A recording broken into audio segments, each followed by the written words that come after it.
All right, so next up is this idea that, oh, wait a minute. So, yeah, so next up is that Meghan is normally, typically, usually the most interesting person in the room. And the question is, why is that? Why is she typically the most important, well, not important, but maybe, but certainly interesting person in the room? I don't know. What are your thoughts? I mean, she does seem to captivate everyone. I mean, quite simply, she seems to captivate everyone. I'm still at the Petit Palais, by the way, in Paris.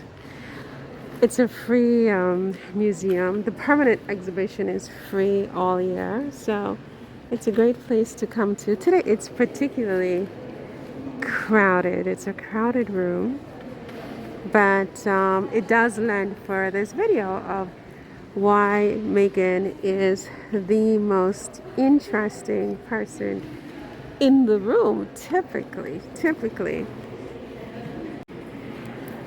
And I don't know. I mean, was it that way before she met her husband? I mean, I don't know. I think that certainly bagging Harry was particularly effective in terms of, what is this? Oh, okay. The three? Oh, okay. Oh, thank you. Where's the third one? Oh, it's a little darker than the other ones. I can barely see it. Okay, thank you. In this lighting, this one is quite hard to make out. Oh, It's firemen after a blaze, I think. is that right? Well, I think so because, there's very little light coming from the smoke and everything, and they seem to mostly just be milling around. Uh-huh. Yeah. Okay. Are you American? Yes, and you? Okay. I sort of. I'm from Brooklyn, New York. And you?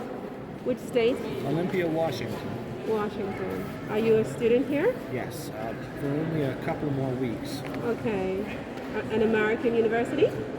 Evergreen State College. Okay. And you have some homework for, like, art homework? Just writing about this wall over here is my favorite to talk about, at least between, this window here and right back over there. Why do you like this one so much? Well, I remember, have you been to the museum, Musée d'Orsay? Mm-hmm. You remember that one giant painting from about 70 years, maybe 60 years before this one, where it's a funeral, right? D'Orsay is it was formerly a metro, right?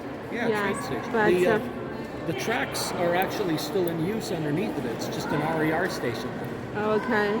Anyways, there was this painting of a rural funeral that was seen as too big for like a normal subject by some of the peers because it's not of, God or myth or anything. Okay. And then you have this huge detailed scene of the market. Oh, okay.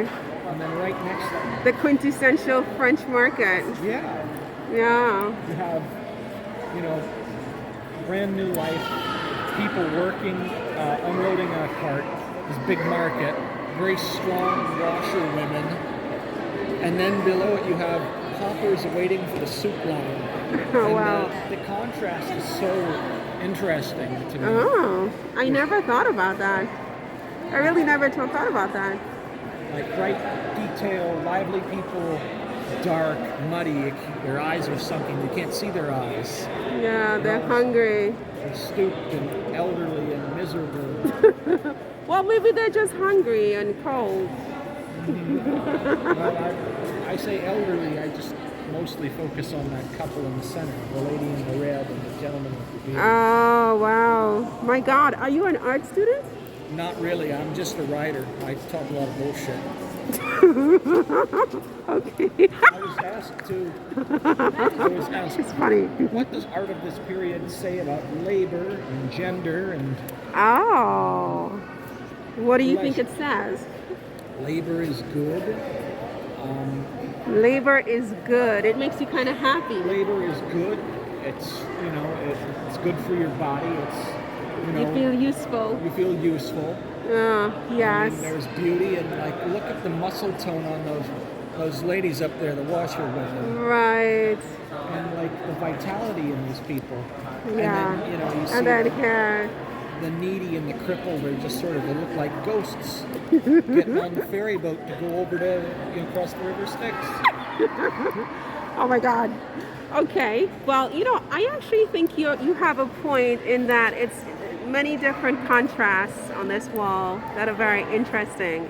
Yeah. And over here, because you have the beginning of life, and here you notice the elderly people also. So it's kind of like the circle of life, isn't it? Well, good luck with your art project. Thank you. And it's very interesting. Is this your first time in Paris? This is my first time outside. All right, so that's it for this one. What was I talking about before I was interrupted by this 18-year-old? This man is 18-year-old. What am I going to do with an 18-year-old? I can't do a thing with him. Not a damn thing. But he's very nice. He reminded me of my nephew. I have a nephew who's very sort of like, whatever. He just reminds me of my nephew. So I was talking about, so Meghan being the most interesting woman in the room, and I don't know if she was like that before she met Harry, or if the fact that she bagged Harry is why everyone finds her so intriguing. Which, look, let's be real. Before Harry, I didn't know her. I didn't watch Suits. I didn't even have Netflix.